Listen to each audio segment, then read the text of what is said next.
Hey there, someone asked if there is a future where people could live together without animosity, evil, and corruption, and all of that.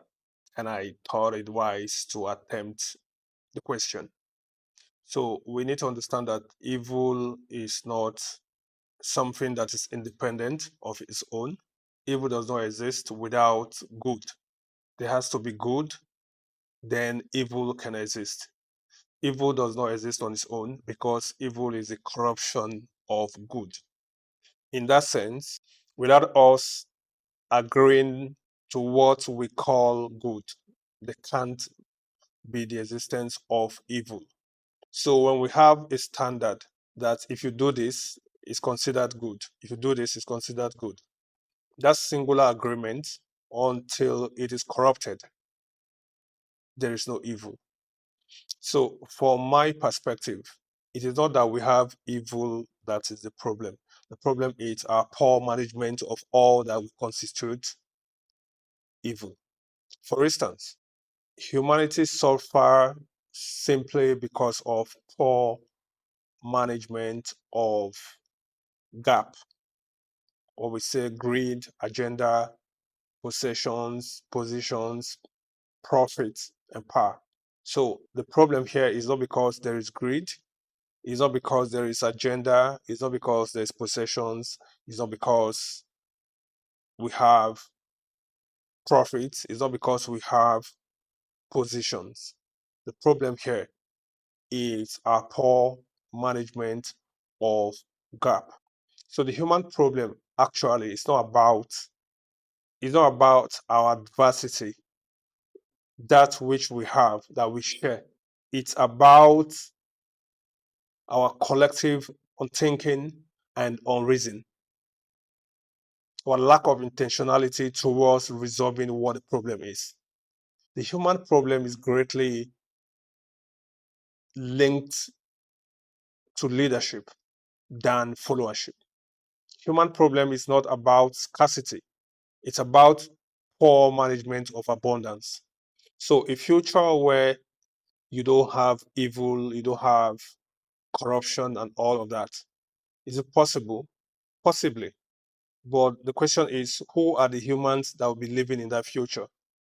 If we can resolve the issue of leadership, then we would have solved about 80% of all our human problems.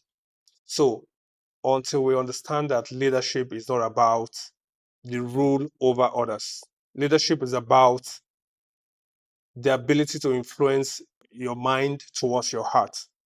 It begins with self. It's not about society, it's not about others. Leadership starts with self. Leadership is personal before it becomes impactful. You must be able to lead your mind first towards your heart. Then you can lead others. Why do you need to lead your mind? It's because there are too many activities going on the mind. There are too many events happening at the same time on the mind. So if you can filter it towards reaching what's fundamental in the heart, which is love, then once you can do that, to lead others become very simple. But the moment we deviate from the actual conversation of leadership and shift it towards the ruling of others, we have missed the point. Leading other people is not a problem, but we must begin by leading ourselves first. In this wise, even a follower is a leader. A follower needs to lead him or herself correctly. It's the inability for us to lead ourselves that constitutes a society that is characterized with maladies, madness, and chaos. An individual must begin to see him or herself as the president of his home front or her home front. Here, accountability is not something that you read in the headlines. It's not something that you read from the news. Accountability is a culture. A future where good becomes the standard.